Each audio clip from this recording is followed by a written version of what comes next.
इतिहास बनाउन बडा गाह्रो छ, इतिहास बिगार्न बडा सजिलो छ। लेखेर राख्नु, सही गरिदिन्छु। अदालत समाप्त भयो भने लोकतन्त्र बाँच्दैन। भोलि उहाँले ल राज संस्था स्थापना हुने भनेर फैसला गरिदिनु भने के गर्नुहुन्छ?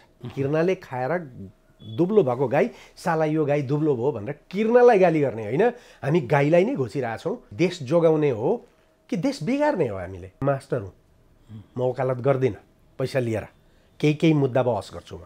एभरेस्ट टिभीले आज मलाई अन्तर्वार्ता गर्न खोज्यो, म तपाईँलाई आउनुहोस् न चाँडो, अहिले खाजा पनि खुवाउँछु। किन तपाईँहरूले फोन गर्दा पनि मलाई दिगदार लागे जस्तो हुन्छ? किनभने तपाईँहरू खालि यही विवादको कुरा गर्नुहुन्छ। प्रधान न्यायाधीशलाई मेरो चुनौती छ, ती सबै अदालतभित्र सबैको एकता बनाउन सक्छ त्यो सेतापट्टिवालाले? त्यसले पनि राजनीति गरिरहेछ, 11 बुँदे गर्न लागे हो। अब इन्डिया आउने उहाँको वार्ता गरौँ न। देशको प्रधान न्यायाधीश र न्यायपालिकाले अर्कासँग वार्ता गर्छ, यहाँभन्दा गलत कुरो केही हुन्छ? यदि म प्रधान न्यायाधीश हुन्थेँ भने यो गर्थेँ आज। उहाँले बारसँग वार्ता किन, हामी जस्तासँग बोलाएर वार्ता गर्नुहोस् न, हामी दिन्छौँ नि सल्लाह। उहाँले बोलाउनु भएको छ कहिले? हप्काएर दप्काएर एमसिसी पास गर्ने भोट माग्न आउनु। उहाँहरू के देख्दै हुनुहुन्छ? उहाँहरूले देख्नुहुन्छ इलेक्सनमा, जनताले बुझेको छैन नि कुरा के छ त्यसमा। संसारको कुन देशले आफ्नो देशको कानुनी व्यवस्था तल पारेर एग्रिमेन्ट गर्छ? कति लठैत र दासहरू रहेछन् यो देशमा, देशको स्वाभिमानलाई बेचेर विदेशी पैसा ल्याउने। संसार कुनै देश विदेशी पैसाले विकास भएको छ? 56 अरबले देश धनी हुन्थ्यो, आउन तर्क गर्न। चोलेन्द्र शमशेर राणा फटा हो भन्ने अधिकार छैन। चोलेन्द्र शमशेर राणाले केमा राजीनामा, श्रीमतीसँग बिहे गरेका कुरामा राजीनामा दिने के? प्रधान न्यायाधीश राजीनामा देऊ भन, दिनुहोस् भन, अझ सशक्त आन्दोलन गरौँ, तर सभ्यतापूर्वक आन्दोलन गरौँ। मलाई त डर के लाग्छ भने वास्तवमा यो अफिसबाट बाहिर जान डर लाग्छ। इनकेस मलाई कसैले झुट्टो मुद्दा लगाइदियो भने म कुहिन्छु। भुत्ला पनि नउम्रिएको कुखुराको चल्ला जस्तो डेमोक्रेसी, यो प्रतिनिधि सभा खारेज भयो भने प्रजातन्त्र मर्छ। भोगटेको फुटबललाई कसले माया गर्छ? त्यो त गेम हुँदैन नि। अहिले अदालत यही भयो। अदालत लड्यो भने उहाँहरूको लोकतन्त्र बाँच्छ, यो अदालत सिद्धियो भने उहाँहरूको पार्टी बाँच्छ, यो लोकतन्त्र सिद्धियो भने उहाँहरूको अहिलेको सरकार बाँच्छ। राजा पनि आउन नसक्ने स्थिति, लोकतन्त्र पनि रहन नसक्ने स्थिति भन्यो भने विदेशीले 30 वर्षदेखि देशलाई एउटा नियन्त्रित अस्थायित्वमा राख्ने राजनीतिक पार्टीका नेताहरूले के बुझे? अदालतभित्र आफ्नो मान्छे भयो भने नाजायज काम गरेर पनि अदालतबाट वैधानिक बनाउन सकिँदो रहेछ। यति धेरै मान्छे, गलत मान्छेहरू अदालतभित्र छिरे कि अदालतलाई अब सपारी नै नसकिने स्थिति छ। जुडिसियरीलाई रोक कहिलेबाट लाग्यो? अब केही हुन्छ है देशमा? विदेशीहरूले के देखे भन्दाखेरि यिनीहरूको न्यायपालिका नमारेसम्म यो देश पूर्ण रूपमा अराजक बनाउन सकिँदैन। सर्वोच्च अदालतले संविधानको संरक्षण गरोस्, जोगाओस्, जाँड खाने मान्छेलाई सधैँ पार्न सकिन्छ। ओके, अनि छुच्ची महिलालाई, कराउने महिलालाई नकराउने बनाउन सकिन्छ। हिंसक लोग्ने मान्छेलाई हिंसक नबन्ने रोक्न सकिन्छ। तर जो मूर्ख छ नि, मूर्खलाई सज्जन बनाउन सकिँदैन। सर्वोच्च अदालतलाई अलग गरौँ र संवैधानिक अदालत बाहिर राखौँ। राजनीति त्यहाँ हुन्छ।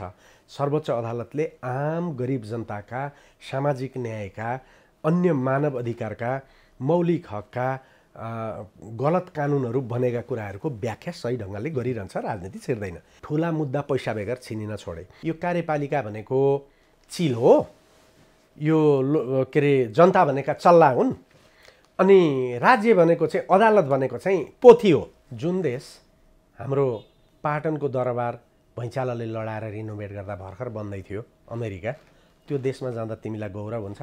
म त यो देशमा गौरव मान्छु, किनभने मेरो देशको इतिहास 3700 वर्ष पुरानो छ। धनी फटा बिजनेस गर्ने, ठुल्ठुलो पैसा हुने बिचौलियाले पैसा लिएर अन्यायलाई न्यायमा रूपान्तरण गर्छ। थोमस पेनले के लेख्यो लिफलेटमा भन्दाखेरि ब्रिटिसलाई हराउन सकिन्छ, किनभने नेपाल जस्तो सानो देशले त ब्रिटिसलाई हरायो, त्यसकारण हामी के हेरेर बसेका छौँ भन्यो। हाम्रो इन्सपिरेसनबाट ब्रिटिसलाई अमेरिकामा हरायो, त्यो महान इतिहास भएको देश हो। तपाईँ हाम्रो संस्कृति कस्तो छ भन्दाखेरि, ऊ त्यहाँ चोकमा एकजना बुढी मान्छे साग बेचेर बसेका छ भने त्यससँग बार्गेनिङ गरेर त्यसलाई घाटै लाग्ने गरी, खानै नपाउने गरी बार्गेनिङ गर्छौँ।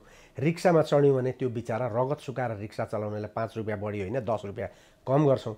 तर घुँडा च्यातेका पेन्ट र चाक च्यातेका पेन्ट चाहिँ त्यो डिपार्टमेन्टल स्टोरमा गएर किन्छौँ र हामी जिन लगाउँछौँ, हामी खाडी लगाउँछौँ। हेर्नुहोस् त कस्ता कस्ता विशेषज्ञहरूले चिन चलाइरहेछन् आज। अमेरिकाले टक्कर गर्न नसक्ने अर्थशास्त्री छन्, त्यस्ता वैज्ञानिक छन्। अमेरिकासँग सोधेर रकेट पठाएर चिनले चन्द्रमा, कोही राजतन्त्र बोकेर, कोही लोकतन्त्र बोकेर देशलाई राम्रो बनाउनु होइन, भिडाएर त्यो अर्को पनि यो पनि मोजै गर्नका लागि न कुद्या हो। त्यो थोडा राजतन्त्र ल्याउन जो कुद्या त्यो राजतन्त्र ल्याउन कुद्या हो। त्यो राजतन्त्र आएपछि आफू मोजमा जानका लागि कुद्या, कसलाई थाहा छैन यो कुरो।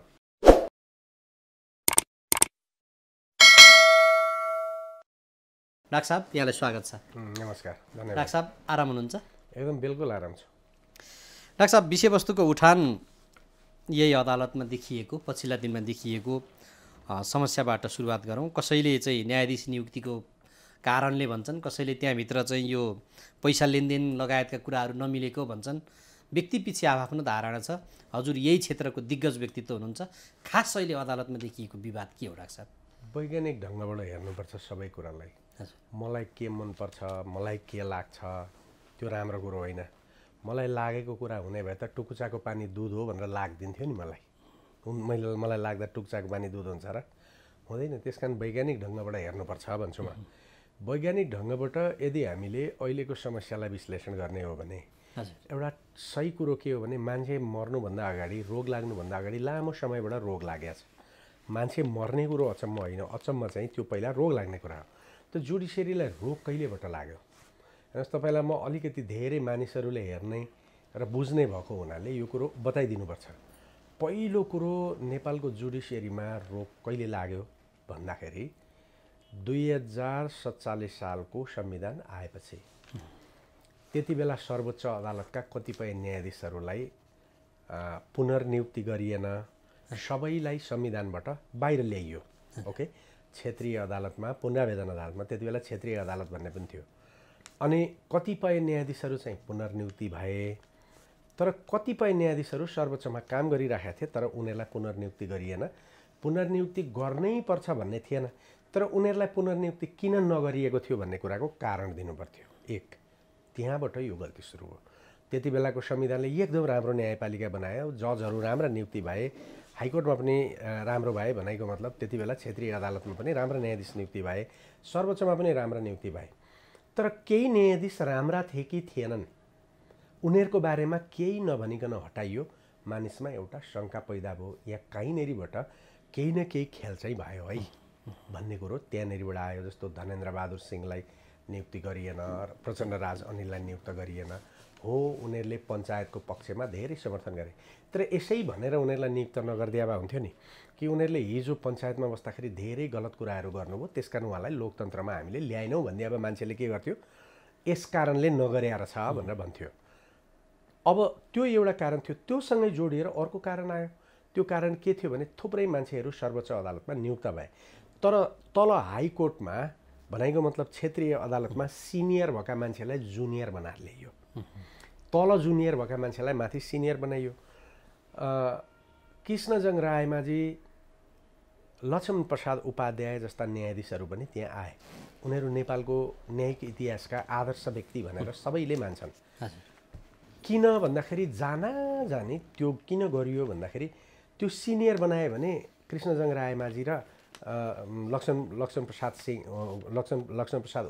अर्याल पनि प्रधान न्यायाधीश हुन्छन् भनेर उनीहरूलाई तल फ्याँक्यो। त्यसले एक किसिमको मनभित्र चिसो सबैलाई पार्यो। यसले एउटा गुनासो निर्माण गर्यो। त्यसलाई ठुलो इस्यु बनाएर त्यति बेला लडिएन, त्यति बेला बोलिएन, त्यसलाई आन्दोलनको रूपमा उठाइएन, तर हामी सबैलाई चिसो पस्यो। यसो नगरेको भए हुन्थ्यो भन्ने खालको कुरो। त्यहाँभन्दा पछिल्लो अझै अगाडि आयो। त्यसको केही समय पछाडि तपाईँको प्रतिनिधि सभा, त्यति बेला 1990 को 2047 को संविधान अन्तर्गत प्रतिनिधि सभा गठन भएको थियो। त्यो प्रतिनिधि सभा कस्तो थियो भन्दाखेरि 30 वर्षको पञ्चायती शासनका विरुद्धमा जनताले आन्दोलन गरेर पहिलो आम मान्छेले स्वतन्त्र रूपमा भोट हालेर निर्वाचन गरेको थियो। र मान्छेले त्यो प्रतिनिधि सभालाई कसरी हेरेको थियो भन्दाखेरि यो उनीहरूको भविष्य निर्माण गर्ने थलो हो। यसले विकासको ढाँचा बनाउँछ, यसले राम्रा कानुनहरू बनाउँछ, यसले के भन्दाखेरि नयाँ नीतिहरू ल्याउँछ र यसले देशलाई एउटा अगाडि जान्छ। मान्छेमा एकदम खुसी थियो। मैले अहिलेसम्म 60 वर्षको उमेरमा त्यति बेला मात्रै नेपालीलाई खुसी देखेको छु। त्यहाँभन्दा अगाडि पनि मान्छे पञ्चायतले दमन गरेका थियो, खुसी थिएनन्, अहिले पनि खुसी छैनन्। तर त्यति बेला मानिसमा प्राध्यापक होस्, वकिल होस्, पत्रकार होस्, सामान्य जनता, किसान, मजदुर सबै उत्सुक भयो, अब केही हुन्छ है देशमा भन्ने। त्यसले एउटा नेपालको सुखद समृद्धियुक्त एउटा समाजको निर्माण गर्ने कानुन बनाउनु पर्ने थियो, नीति बनाउनु पर्ने कुरा थियो। तर नेपाली काङ्ग्रेसभित्र झैँ झगडा भएर राजनीतिमा आफ्नो दबदबा निर्माण गर्न गिरिजाप्रसाद कोइरालाले भट्टराईलाई, गणेशमानलाई 3600 भनेका सबै खास गरी समाजवादको पक्षमा भएका मान्छेहरूलाई कारबाही गर्ने तरिकाले ड्याङराङ उनको विरोधीलाई तहलाउन उनले प्रतिनिधि सभा विघटन गरिदिए। त्यो प्रतिनिधि सभा विघटन हुँदाखेरि त्यसको विरुद्धमा देशले सर्वोच्च अदालतले संविधानको संरक्षण गरोस्, जोगाओस् र गिरिजाप्रसाद कोइरालाले गरेको यो कुरालाई स्वीकार नगरोस् भन्यो। नेपाली काङ्ग्रेस, त्यसपछि एमालेका 2 जना सांसद र 2 जना बुद्धिजीवीहरू 4 जनाको मुद्दा अदालतमा गयो। त्यो मुद्दा त्यति बेला मैले पनि बहस गरेँ। मलाई अहिले पनि सम्झना छ, मैले त्यति बेला सर्वोच्च अदालतमा 9 जनाको बेन्च थियो। 9 जनाको बेन्चको अगाडि त्यति बेला भने ओके मैले भनेको थिएँ, त्यति बेला 11 जनाको बेन्च थियो, सायद 9 जनाको होइन 11 जनाको बेन्च थियो। मैले त्यति बेला भनेको थिएँ यो चल्ला जस्तो भर्खर भुत्ला पनि नउम्रिएको कुखुराको चल्ला जस्तो डेमोक्रेसी, यो प्रतिनिधि सभा खारेज भयो भने प्रजातन्त्र मर्छ। त्यसकारण एउटा प्रधानमन्त्रीको हटको लागि, एउटा प्रधानमन्त्रीको आफ्नो राजनीतिक विरोधलाई व्यवस्थापन गर्ने क्षमता नभएको कारणबाट उहाँले जुन विघटन गर्नुभयो यसलाई हुन नदिउँ, यसलाई के भन्दाखेरि राखौँ र यसलाई के भन्दाखेरि जोगाउँ भन्ने कुरा पनि भयो। तर अदालतले मानेन। त्यति बेला प्रधानमन्त्रीको फेभरमा हे यो प्रतिनिधि सभा भनेको प्रधानमन्त्रीको लट्ठी हो, लट्ठीले हान्दा लड्ने चिज हो, यो उसको विशेषाधिकार हो, यो त्यो भनेर आखिरी जबरजस्ती त्यति बेला निर्वाचनमा गयो। परिणाम त्यहाँदेखि देश लड्दै यहाँ आयो। त्यति बेला त थामिएको थियो, त्यसलाई स्थायित्व भनिन्छ। त्यसपछि त्यो ढुङ्गो लड्न थाल्यो। त्यो लड्ने ढुङ्गो अहिलेसम्म पनि रोकिएको छैन। अब यो ढुङ्गो लडिराखेको बेला भनेको मतलब समाज अराजकता भएको बेला स्टेटका, राज्यका कुनै पनि अङ्गहरूले सही ढङ्गबाट काम गर्न सक्दैनन्। अब त्यति बेला त्यो किन मैले तपाईँलाई यो सन्दर्भ उठाइदिएको भन्दाखेरि राजनीतिक पार्टीका नेताहरूले के बुझे, अदालतभित्र आफ्नो मान्छे भयो भने नाजायज काम गरेर पनि अदालतबाट वैधानिक बनाउन सकिँदो रहेछ भन्ने त्यो मुद्दाले देखायो। त्यसको केही समय पछाडि मनमोहन अधिकारीलाई त्यति बेला एमालेले प्रतिनिधि सभा विघटन गर्न बाध्य बनायो। उनले 9 महिनामा गरिदिए। अनि त्यसलाई चाहिँ फेरि अदालतले के गर्यो, यो चाहिँ गलत हो, राजनीति भयो प्रष्ट। एक खालको राजनीतिको प्रधानमन्त्रीले गर्दा सदर, अर्को खालकोले गर्दा बदर। त्यसपछि फेरि त्यो सरकारलाई त्यो सरकारलाई लडाएर प्रतिनिधि सभा कायम गरिदियो। अनि त्यसपछि काङ्ग्रेस र पञ्चायत मिलेर सरकार बन्यो, शेरबहादुर देउबा आए। त्यसपछि फेरि उनले बदर गरे। उनले बदर गरे चाहिँ सही भयो। ओके, त्यसपछि गर्दै गर्दै आउँदाखेरि अदालत कस्तो भयो भने गाउँमा केटाकेटीहरूले छालाको फुटबल पाउँदैनन्, तर उनीहरूलाई फुटबल जत्रै चिज खेल्न मन लाग्छ।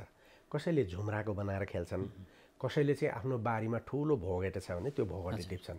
त्यो भोगटेलाई लात्ताले हान्छन्, आँगनमा हाल्दा हाल्दा गिलो हुन्छ। हान्दा चाहिँ फुटबलमा हाने जस्तै ढ्याङ गर्छ, तर पर जाँदैन। अनि त्यो नाथे भोगटेको फुटबललाई कसले माया गर्छ? त्यो त गेम हुँदैन नि। अहिले अदालत यही भयो। त्यसपछि हेर्नुहोस् पछिल्लो समयमा के भयो, 2063 को आन्दोलन भयो। 2063 को आन्दोलन भइसकेपछि त्यति बेला सर्वोच्च अदालतलाई समृद्ध बनाउनु आवश्यक छ, यसलाई संविधानको संरक्षक बनाउनु आवश्यक छ। तर सर्वोच्च अदालतभित्र राजनीति त हुँदो रहेछ नि त। हो, एउटा अदालत हो जसलाई राजनीति गर्नबाट रोक्न सकिँदैन। संविधानका इस्युहरू आउँछन्, तर त्यो संविधानको इस्युमा जोडिएर राजनीति हुन्छ। त्यसैले सर्वोच्च अदालतलाई अलग गरौँ र संवैधानिक अदालत बाहिर राखौँ। राजनीति त्यहाँ हुन्छ। सर्वोच्च अदालतले आम गरिब जनताका, सामाजिक न्यायका, अन्य मानव अधिकारका, मौलिक हकका गलत कानुनहरू बनेका कुराहरूको व्याख्या सही ढङ्गले गरिरहन्छ। राजनीति छिर्दैन। त्यो राजनीति त्यही संवैधानिक अदालतभित्र केन्द्रित हुन्छ। तर राजनीतिक पार्टीहरूले मानेनन्। नमानेको कारण के रहेछ भन्दाखेरि सर्वोच्च अदालतभित्र आफ्नो नियन्त्रण गरायो भने आफूले चाहेका मुद्दा जित्न पाइयो, आफ्ना मान्छेका मुद्दा जिताउन पाइयो। त्योसँगै सुरु के भयो, गोजीबाट न्यायाधीशहरू नियुक्त गरेर लाने प्रक्रिया सुरु भयो। गोजीबाट न्यायाधीश नियुक्त गरेर लाने क्रममा पार्टीले आफ्ना मान्छे त खोज्यो, पार्टीभित्र पनि प्रभावशाली नेताले भागबन्डा गरेर आफ्ना आफ्ना मान्छे, यो नेताको एउटा, ऊ नेताको एउटा, अनि प्रभावशाली नेताका अलि बढी गरेर गर्दा गर्दै तपाईँहरूले देख्नु भएको छ सर्वोच्च अदालतमा बहाल रहेको बारको अध्यक्षले राजीनामा दिएर महान्यायाधिवक्ता बनाएर अनि 3 महिना पछाडि अदालतमा ल्याउने काम भयो।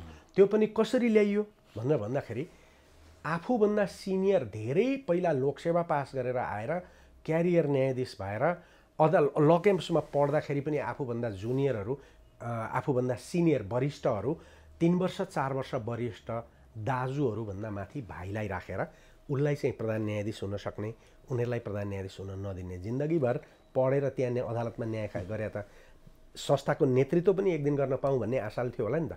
त्यसले गर्दा अदालतभित्र न्यायाधीशहरूको आस्था सिद्धियो। जब अदालतभित्र न्यायाधीशहरूको आस्था सिद्धियो, राम्रा न्यायाधीश र नराम्रा न्यायाधीशहरूको बिचको विभेद सिद्धियो। जब नराम्रा न्यायाधीश राम्रा न्यायाधीशहरू फ्रस्ट्रेट भएर चुपचाप लागेर बसे, न्यायपालिकाको सेवामा लागेनन्, मुद्दा छिनेर मात्रै बसे, अनि नराम्रा न्यायाधीशहरू बिचौलियासँग सम्पर्क राखेर भ्रष्टाचार बढ्यो, अनि पैसामा लेनदेन हुन थाल्यो, ठुला मुद्दा पैसा बेगर छिनिन छोडे। अनि जब त्यहाँनिर फाइदा भयो नि, जब मुद्दा करप्सनबाट छिन्न पाउने भयो, अब नचलेका न्यायाधीश, नचलेका वकिल, नेताका नजिकका वकिल जति न्यायाधीश हुन पैसा दिएर नदिएर भन्छुनबाट छिरे। गर्दा गर्दै यति धेरै मान्छे, गलत मान्छेहरू अदालतभित्र छिरे कि अदालतलाई अब सपारेर सपारि नै नसकिने स्थिति छ। त्यसको मतलब के होइन कि राम्रा मान्छे छैनन्, केही त्यसरी लगेका मान्छेहरू पनि राम्रा छन्। मेरो प्रष्ट दृष्टिकोण छ, हेर्नुहोस्, म बोल्न डराउँदिनँ। कतिपय महिलाहरू लगिएको छ, 5 जना 6 जना महिलाहरू लगिएको छ। यसरी त्यो नेपाली काङ्ग्रेसको कोटामा भनिएका पनि, कम्युनिस्टको कोटामा भनिएको पनि, तर 1 जना 2 जना बाहेक 8-10 जना महिलाहरूको पर्फर्मेन्स यस्तो राम्रो छ नि वकिलबाट गएका, उनीहरूलाई मान्छेले आज आदर्श न्यायाधीशको रूपमा मान्छ। महिलाहरूले ठिक तरिकाले काम गरे। अब केही पुरुष न्यायाधीशहरू पनि छन् त्यसरी लगिएका, जो क्षमता थियो, राम्रो पढेका थिए, न्यायिक अवधारणा राम्रो थियो, न्यायिक दर्शन बुझेका थिए, र उनीहरू वकालत गर्दा गर्दै उनीहरू न्यायाधीश हुन चाहेर होइन, उनीहरूलाई केही राम्रा पनि देखाउनुपर्छ, नराम्रा मात्रै लगियो भने गाली हुन्छ भनेर उनीहरूलाई फेसा हालेर लगिएको थियो। तिनीहरूले राम्रो गरे। अनुप शर्मा त्यहीँबाट न्यायाधीश भएर निक्ले। के अरे कृष्ण अरू जस्तो ओम शर्मा भए, त्यसपछि अगाडि तपाईँको कृष्णजङ रायमाझी नै भए, उनले पनि त्यो फ्रस्ट्रेसन देखाएनन्। त्यसपछि थुप्रै न्यायाधीशहरू, ओके, थुप्रै न्यायाधीशहरू यसरी गएकाले राम्रो काम पनि गरे। तर अब अहिले पछिल्लोचोटि चाहिँ के भयो, न्याय परिषदमा पनि आफ्नो मान्छे लाने, अनि कानुन मन्त्री आफ्नो हुने, अनि भागबन्डा हुने, अनि पैसाका आधारमा मान्छेहरू जान थाले। त्यसकारण न्यायाधीश हुन लायकका गुणका मान्छे पछिल्लो समयमा गएनन्। त्यसकारण जबसम्म संविधानमा सानो संशोधन गरेर 2047 सालको संविधानले जस्तै सबैलाई बहिर्गमन गरेर जति राम्रा छन् उनीहरूलाई ल्याउने, जति नराम्रा छन् उनीहरूलाई छोड्ने गरिँदैन, न्यायपालिका सुदृढ हुँदैन, न्यायपालिका बन्दैन, न्याय स्वच्छ हुँदैन, न्यायमा गरिबले न्याय पाउँदैनन्। अहिले गरिबले न्याय पाउँदैन। अहिले के भन्दाखेरि धनीले न्याय पाउँछ भनेको मतलब धनीले न्याय पाउँछ भने धनी फटा बिजनेस गर्ने, ठुल्ठुलो पैसा हुने बिचौलियाले पैसा लिएर अन्यायलाई न्यायमा रूपान्तरण गर्छ र आम मान्छेहरूलाई दमन गर्छ। डाक्टर साहब, यो प्रष्ट एकैचोटिमा एउटै प्रश्नमा सरर स्पष्ट पारिदिनु भयो, कक्षामा विद्यार्थीहरूले बुझे जस्तो। त्यसो हो भने नेपालको राजनीतिक दलहरूले न्यायालयमा पनि खेलेका रहेछन्, न्यायालयभित्र राजनीति घुसाइदिएको कारणले यस्तो भएको यो बारेमा छलफलै गर्न परेन नि, सारा 3 करोड जनताले देखिसकेका छ। मैले अघि नै भने उहाँहरूले आफूलाई फाइदा होला भनेर यसो गर्नुभयो, लानुभयो, तर उहाँहरूले लगाएका मान्छेले अदालत त बर्बाद गरे। तपाईँलाई एउटा गम्भीर कुरा भनिदिउँ, 2062 सालमा 63 सालको आन्दोलनभन्दा अगाडि सर्वोच्च अदालतमा मुद्दा पर्यो। एकजना पराजुलीले मुद्दा हाले, माननीय थिए। राजालाई संविधान सस्पेन्ड गरेर इमर्जेन्सी घोषणा गर्ने अधिकार छैन, संविधानलाई मिचेर आफू कार्यकारी अध्यक्ष हुने अधिकार पनि छैन, राजालाई शाही आयोग गठन गरेर एउटै आयोगले मान्छे पनि पक्रिने, बयान पनि गराउने, सजाय पनि गर्ने, यो डार्कोनियन एउटा तुच्छ निकृष्ट र निरङ्कुश कानुन बनाउने अधिकार पनि छैन। त्यसकारण यो खारेज गरी पाऊँ भनेर मुद्दा हाले। हजुर, न्यायाधीशहरूले आँट गरे। न्यायाधीशहरूले आँट गरेर के भने राजालाई यो अधिकार छैन, संविधानले यो अधिकार दिएको छैन।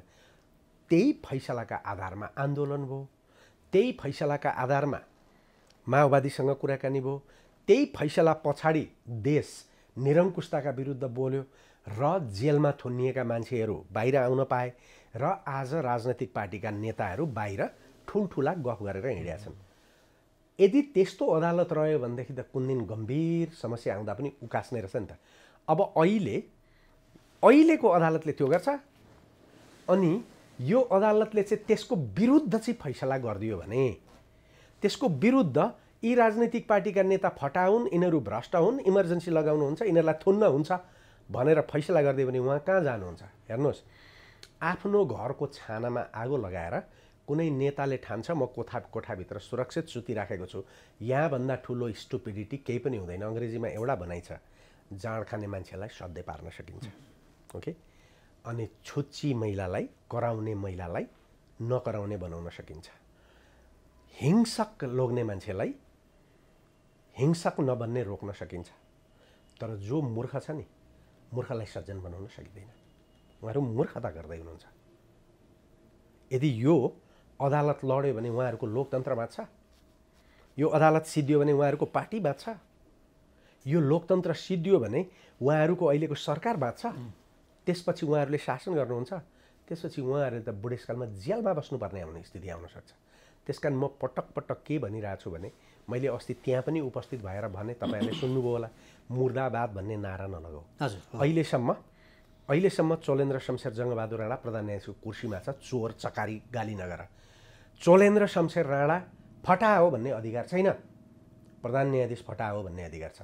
चोलेन्द्र शमशेर राणा त कसैको बाबु होला, कसैको श्रीमान होला, ऊ त व्यक्ति हो नि। प्रधान न्यायाधीश राजीनामा देऊ भन, चोलेन्द्र शमशेर राणाले केमा राजीनामा, श्रीमतीसँग बिहे गरेका कुरामा राजीनामा दिने के? प्रधान न्यायाधीश राजीनामा देऊ भन, दिनुहोस् भन, अझ सशक्त आन्दोलन गरौँ, तर सभ्यतापूर्वक आन्दोलन गरौँ। राजनीतिक पार्टीले देशको अदालत यस्तो बर्बर हुँदाखेरि उहाँहरू केही गर्न सक्नुहुन्न भनेपछि उहाँहरूले हस्तक्षेप गरेको नभएदेखि आज अदालतको यो स्थिति हुँदैन थियो। डाक्टर साहब, यसमा मैले हजुरलाई ठ्याक्कै रोकेँ। राजनीतिक दलका नेताहरूले यही केसमा यति बेला चाहिँ के भन्छन् भने, हामीले अदालतको केसमा बोल्नु हुँदैन, किनभनेदेखि शक्ति पृथकीकरणको सिद्धान्त छ, अदालतको विवाद अदालतले मिलाउने हो, हामी चुप बस्नुपर्छ भनेर अहिलेसम्म गठबन्धन सरकारले केही बोल्दैन। अस्ति गठबन्धन पनि बोल्दैन, गठबन्धनभन्दा पहिलाको पनि बोल्दैन। ओके, अस्ति प्रतिनिधि सभा विघटन भएका बेला प्रतिनिधि सभा सुरुका दिनमा केपी ओलीले सेटिङ गरेका छ, त्यसकारण सेटिङ मान्दैनौँ, चोलेन्द्र खबरदार भनेर भाषण त गठबन्धनका नेताहरूले पनि गरे। अनि त्यसपछि सेटिङ नहुने रहेछ भन्ने खालको बुझेपछि न्यायपालिका निष्पक्ष रहेछ भनेर यता बोल्न थाले। केपी ओली के बोल्न थाले? खबरदार, अर्को सेटिङ हुँदैछ भन्ने बुझ्दैछु। अघि मैले तपाईँलाई त भनिसकेँ नि, यो जुडिसियरी लोकतन्त्र भोगटेको फुटबल हो। उहाँहरू कसैले बोल्नुको तुक छ, उहाँलाई जनताले देखाएको छैन। त्यसकारण यदि गठबन्धनका नेताहरू यो भन्नुहुन्छ हामी बोल्नु हुँदैन र यो गर्नुहुन्छ भने बडा राम्रो खुसीको कुरो, उहाँहरू राम्रो बुद्धि आएछ उहाँहरूको। ओके, यसो मानौँ उहाँहरूले नबोलेको राम्रो, जे भन्नुभयो त्यो भने चाहिँ एकदम ठिक नि, त्यो इमान्दारपूर्वक भने हो कि होइन भन्ने पो कुरा ठिक त। अदालतले सेपरेसन अफ पावरको विरुद्धमा जुडिसियरीमा हस्तक्षेप राजनीतिक पार्टीहरूले कदापि गर्नु हुँदैन, उहाँहरूले भनेको कुरा ठिक। तर यो मनभित्र इमान्दारीका साथ भने हो कि बच्नका लागि भने हो? एक। तर मेरो भनाइ चाहिँ के हो यहाँ भने, उहाँहरूले भनेको कुरा त हास्यदै राम्रो, तर यस्तै भएर अदालत सिद्धियो भने चाहिँ उहाँहरूले अहिले त नबोल्नु होला, भोलि त बोल्नै पाउनुहुन्न। अदालत सिद्धियो भने उहाँहरूको लेखेर राख्नुहोस्, सही गरिदिन्छु, अदालत समाप्त भयो भने लोकतन्त्र बाँच्दैन। त्यहाँ मुद्दा यो पनि परेको छ, ख्याल गर्नु आवश्यक छ। राजतन्त्र स्थापित गरिपाउँ भन्ने मुद्दा पनि परेको छ। किन त्यति बेला प्रतिनिधि सभाको यो पुनर्स्थापना होस् भन्ने मुद्दामा किन अहिलेको प्रधान न्यायाधीशले 5 जनाभन्दा बढीको बेन्च बनाउन चाहनु भएन? त्यत्रो लड्दा पनि, जबकि त्यो त मौलिक हकको कुरो थियो। उहाँले त संवैधानिक अदालतमा लगेर जाक्नुभयो। त्यो त 9 जना 10 जना 12 जना 13 जना फैसला न्यायाधीशले हेर्नुपर्ने थियो। यत्रो संविधान व्याख्याको कुरो उहाँले 5 जना भन्नुभयो, अड्याअडै गर्नुभयो। किन भन्दाखेरि भोलि यस्ता गजबका मुद्दा आयो भने त त्यही 5 जनामा हालेर उहाँले के गर्नुहुन्छ? उहाँहरू अहिलेका गठबन्धनले भोलि उहाँले ल राज संस्था स्थापना हुने भनेर फैसला गरिदिनु भने के गर्नुहुन्छ? कतिलाई त्यस्तो भइदिए हुन्थ्यो भन्ने पनि लाग्यो होला। त्यसो हुँदा राजा स्थापना हुन्छन् भन्ने केही मूर्खहरू ठान्छन्। सम्भव छ त्यो? छैन। अनि यसो गरियो भने उहाँ यसको हालत के हुन्छ? न राजा रहन्छ न लोकतन्त्र रहन्छ। राजालाई राजा हुनु परेको छ भने जनतालाई अपिल गर्नु पर्यो, सोच्नुहोस् भन्नु पर्यो, सबै जनतालाई समेट्नु पर्यो। सबै जनता मेरा जनता हो, मेरो कुनै धर्म छैन, मेरो कुनै आस्था छैन, म नेपालको राजा हुँ भन्नु पर्यो। मन्दिर मठ मन्दिर जान छोड्नु पर्यो, या बुद्धिस्ट कहाँ पनि जानु पर्यो, मुन्दुम कहाँ पनि जानु पर्यो, सबै कहाँ जानु पर्यो।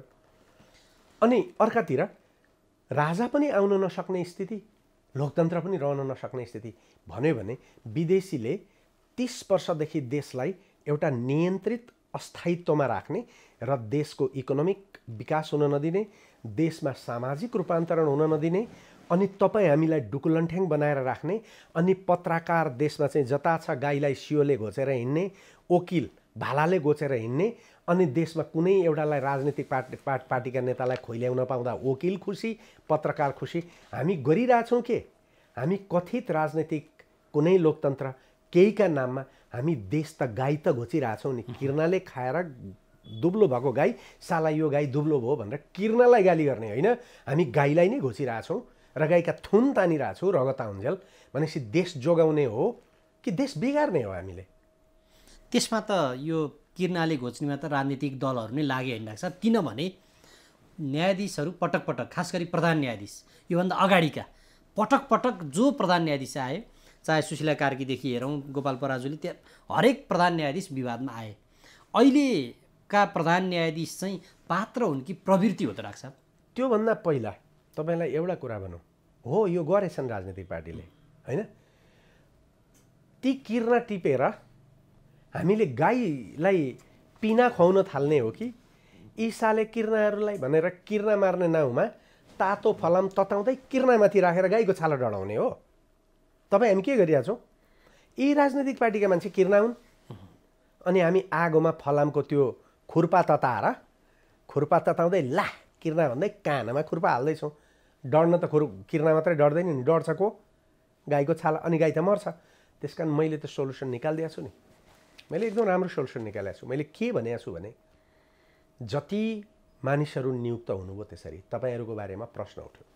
तपाईँहरू कोही 54 जना सुशीला कार्कीका क्वार्टरभित्र राति नियुक्त भए भन्ने, कहिले कल्याण श्रेष्ठकामा नियुक्त भए भन्ने, कहिले गोपाल पराजुलीमा नियुक्त हुने, सबै नाम त बाहिर आएका छन् नि त। यत्रो देश तबाह हुन लागिराखेको छ, लोकतन्त्र समाप्त हुने स्थितिमा छ। ओके, द्वन्द्व राजतन्त्र र लोकतन्त्रका नाममा द्वन्द्व हुन सक्ने खतरा निर्माण भइराखेको छ। कोही राजतन्त्र बोकेर कोही लोकतन्त्र बोकेर देशलाई राम्रो बनाउनु होइन, भिडाएर त्यो अर्को पनि यो पनि मोजै गर्नका लागि न कुद्या हो। त्यो थोडा राजतन्त्र ल्याउन जो कुद्या, त्यो राजतन्त्र ल्याउन कुद्या हो। त्यो राजतन्त्र आएपछि आफू मोजमा जानका लागि कुद्या, कसलाई थाहा छैन यो कुरो। ओके, यस्तो स्थितिमा यो लोकतन्त्र जोगाउने हो भने स्वतन्त्र न्यायपालिका जोगाउनु आवश्यक छ। स्वतन्त्र न्यायपालिका जोगाउन तपाईँहरूमाथि गलत हुनु होला, गलत नहुनु होला, तर तपाईँमाथि जनताले प्रश्न उठाए।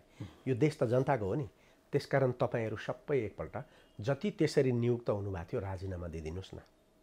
आफ्नो मर्यादा ठानेर देशका लागि यति सेक्रिफाइस गरेँ भनेर राजीनामा दिनुहोस् न।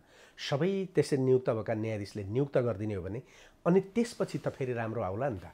भनेपछि अहिले 3 खालका मान्छेहरू नियुक्ति भएर गएर अदालतभित्र बसेर सम्पत्ति कमाएर अदालतमा भ्रष्टाचार गरेर अदालत समाप्त पार्ने एक खालका फोहोरी मान्छेहरू न्यायाधीशका नाममा, सबैलाई भने होइन है, मैले फेरि राम्रा मान्छे छन् अघि मैले भनिसकेँ।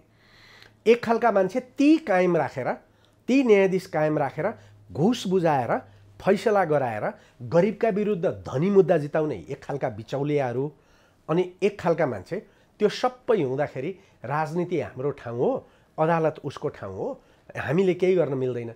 त ती राजनीतिक पार्टीले जो बिचौलिया छन्, ती बिचौलिया त राजनीतिक पार्टीसँग जोडिएका छन् नि त, तिनीहरूलाई रोकिदिए हुन्थ्यो नि त। भनेपछि मेरो भनाइ फेरि पनि के हो भने हिमालको तल जहाँ ग्लेसियरबाट हिम पहिरो आउँछ त्यो हिम पहिरो आएर पुरिने ठाउँमा बसेर आफूलाई सुरक्षित नठान्नुहोस्।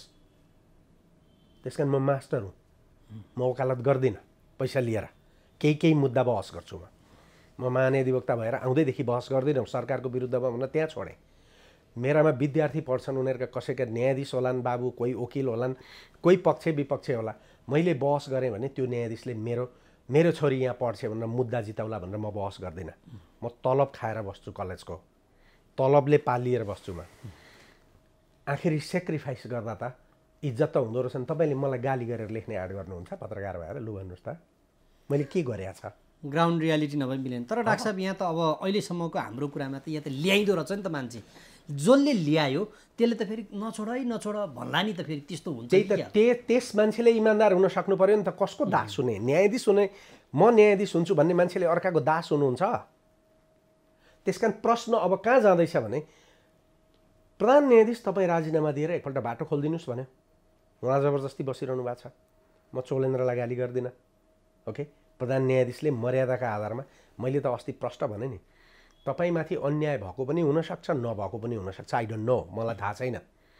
तर जब प्रश्न उठ्यो तपाईँ बाहिर गइदिनुहोस् र इतिहासलाई मौका दिनुहोस्।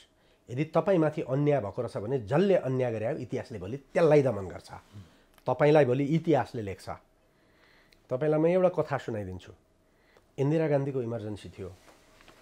इन्दिरा गान्धीको इमर्जेन्सी हुँदाखेरि एकजना शुक्ला भन्ने मान्छेलाई पक्राउ गर्यो। कहाँ लग्यो भन्ने पनि थाहा भएन। उसका आफन्तहरू आएर सर्वोच्च अदालतमा मुद्दा हाले बन्दी प्रत्यक्षीकरणको। 5 जनाको बेन्च थियो। त्यो बेन्चमा पहिला ठुल्ठुला भाषण गर्ने न्यायाधीश थिए।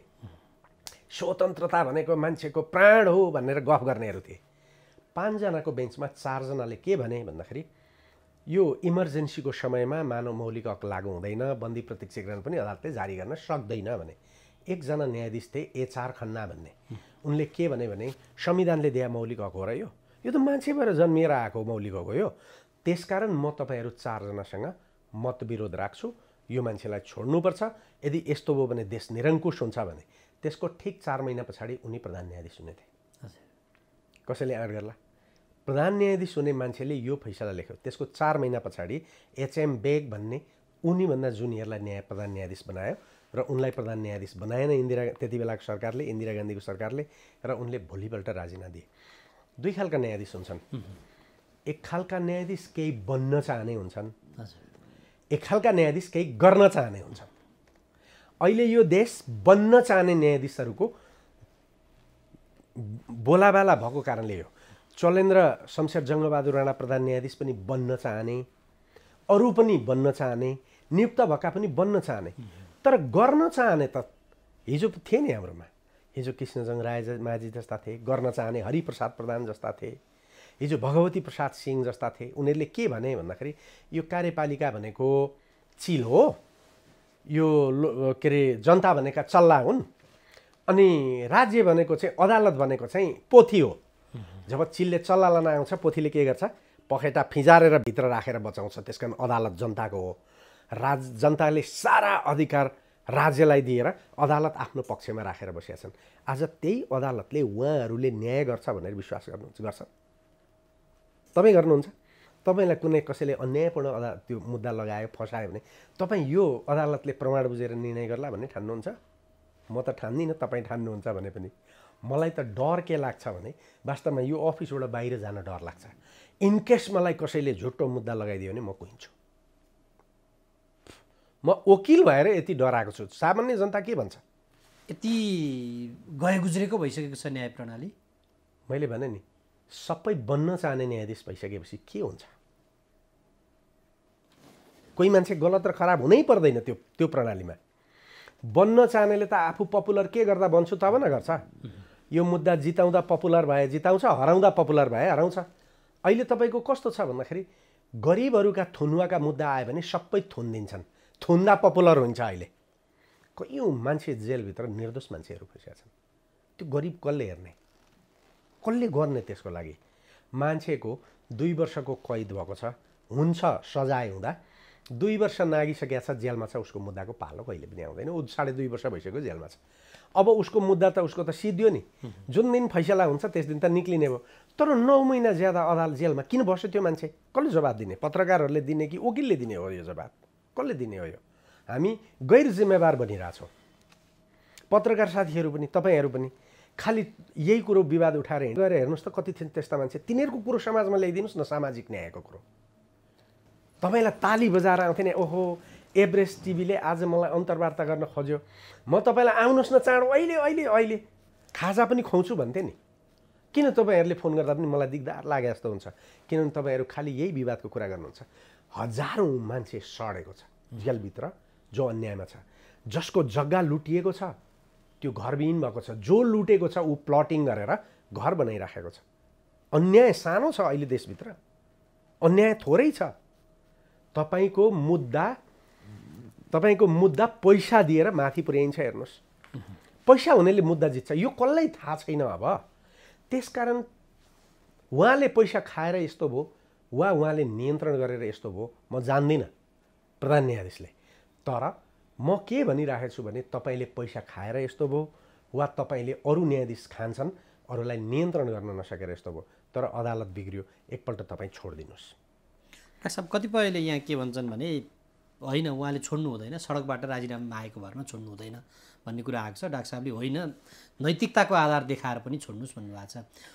त्यहाँ त उहाँको राजीनामा मात्र मुख्य माग छैन, अरू छ। तर अहिले प्रधान रूपमा उहाँको राजीनामाको कुरा आइरहेछ। अहिले सडकमा दुई थरी मान्छेहरू कतिपय सेतोपट्टि बाँधेर होइन उहाँले चाहिँ राजीनामा दिइहाल्नु हुँदैन भन्ने खाले उठिरहेको छ। डाक्टर साहबले सबैजनाले छोड्नुपर्छ भन्ने कुरा गर्नुभयो। अब यसपछि आउने व्यक्ति जो आउनुहुन्छ, जो ल्याइन्छ, उहाँले चाहिँ यो अहिले जे मागहरू राखियो ती सबै पुरा गर्नुहुन्छ भन्ने आधार उहाँ स्वयंलाई पनि विश्वास छैन। क्या गर्नुहुन्न भने प्रधान न्यायाधीशलाई मेरो चुनौती छ नि त। ठिक छ, सबै अदालतका साथीहरूलाई विश्वासमा कसले तपाईँले मैले लगिदिने, त्यो सेता पट्टिल बनाउने लगिदिने, त्यसले पुर्याउन सक्छ? ती सबै अदालतभित्र सबैको एकता बनाउन सक्छ त्यो सेता पट्टीवालाले? त्यसले पनि राजनीति गरिरहेछ। अनि अर्को पक्षले राजनीति, कालो पट्टी लाउनेले राजनीति गरिराखेको छ भनेर आरोप लाउँदा उसले चाहिँ के गरिरहेछ त? तँ नाङ्गो छस् भनेर नाङ्गोले बोल्न मिल्छ? यसरी त एकले अर्कालाई सबै नाङ्गिने। अब हेर्नुहोस्, यदि प्रधान न्यायाधीशले भन्नुहोस्, ल उहाँलाई मेरो सल्लाह, उहाँले हेरे भन्नु होला, साथीहरू आउनुहोस् अदालतको सबैजनाको बेन्च बसौँ, सो मोटो गरेर अब उपरान्त राजनीतिक पार्टीको सिफारिसमा न्यायाधीश नियुक्ति गर्ने कुरालाई आजैबाट अदालतले बन्द गरेको घोषणा गरौँ, फैसला जारी गरौँ। ओके, यस्तो खालको मान्छे मात्रै अब न्यायाधीशमा ल्याउने क्राइटेरिया, निर्देशन जारी गरौँ। संविधानको यो न्यायाधीश नियुक्तिको भनेको यो हो, यसका लागि यो क्राइटेरिया भएको मान्छे हुनुपर्छ, त्यो उहाँले गर्नुहोस्। सबै थोक गरेर अदालतलाई सुधार गर्ने टोटल अब उपरान्त अदालतले कज लिस्ट निकाल्दा 5 जना न्यायाधीशले हेरेर सल्लाह गरेर मात्रै निकाल्नेछ। त्यसलाई मेसिनमा लगेर कम्प्युटरबाट निकाल्नेछ। ओके, कुनै पनि बिचौलियालाई अदालतमा पसेको वा फैसलामा घुस खाएको वा कुनै कसैले घुस दिएको हो भने त्यसलाई पक्डिने आदेश दिने गरी निर्देशन जारी गर्दछौँ। र त्यस्ता मुद्दाहरू जहाँ प्रश्न उठाएको छ तिनीहरूको फैसला रिभ्यू गर्ने भन्ने लगायतका 10वटा 15वटा जो समस्या छन् त्यसको फैसला गर्नुहोस्। त्यो फैसला गर्नुहोस्, अदालतबाट बसाउनुहोस् न भोलिबाट बेन्च। यही गर्नका लागि बसाउनुहोस् न। र त्यसपछि अनि बाहिर बारदलीमा निक्लिएर भन्नुहोस् हामीले सबै कुरो यो गऱ्यौँ साथी हो, हामी अदालतमा बसौँ कि नबसौँ भनेर सोध्नुहोस् न। वकालत गर्ने बारलाई माइनस गरेर जान सकिन्छ? सेतो पट्टी लगायो भनेर बारमा ताला लगाउँछु भनेर हुन्छ? बार बेगर बेन्च हुन्छ? त्यहाँ सबै गलत छन्। त्यो सेतो पट्टी लाउने चाहिँ शुद्ध, म गएर त्यहाँ न्यायाधीशलाई यो गर भन्ने म चाहिँ अशुद्ध, त्यो शुद्ध? जो जनताको लागि बोलिरहेछ त्यो चाहिँ गलत, त्यो चाहिँ शुद्ध? त उहाँहरूले यो आँट गर्नुहुन्छ? सर्वोच्च अदालतको प्रधान न्यायाधीश, सल्युसन त त्यहाँ छ त।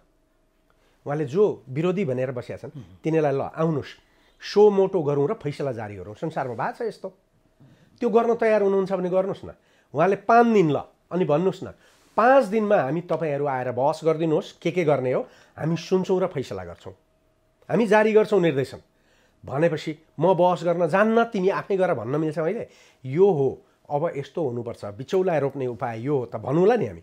अनि फैसला जारी गर्नुहोस्, अदालत सपार्नुहोस् र त्यसपछि तपाईँहरू भन्नुहोस् हामी अब बसौँ कि नबसौँ। त्यसपछि कसले भन्छ उहाँलाई नबस भनेर? उहाँले एउटा विज्ञप्ति पनि जारी गर्नुभयो, वार्ता गरौँ त्यसपछि समस्याको समाधान गरौँ। यो राजनीतिक पार्टीको वार्ता हो, 11 बुँदे गर्न लागे हो। अब इन्डिया आउने उहाँको वार्ता गरौँ न। देशको प्रधान न्यायाधीश र न्यायपालिकाले अर्कासँग वार्ता गर्छ, यहाँभन्दा गलत कुरो केही हुन्छ? वार्ता गरेर न्याय हुन्छ। त्यसो भए मैले मुद्दा हालेपछि वार्ता गर्ने भन्दिनँ नि त उहाँले। यो हो प्रक्रिया। न्यायिक समस्या, न्यायालयको समस्या न्यायिक प्रक्रियाबाट मात्रै समाधान हुन्छ।